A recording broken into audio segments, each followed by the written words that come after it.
वाले मजालिम पर। तो जो सबसे बड़ा एक जुल्म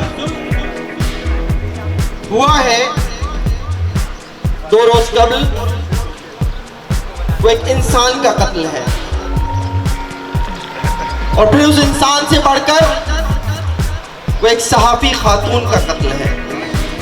इस वक्त कराची प्रेस क्लब में Pakistan federal union of journalist के तहत 3 रोजा इजलास जारी है, जिसमें मुल्क भर से मुंतखब सहाफी क़यादत शरीक है।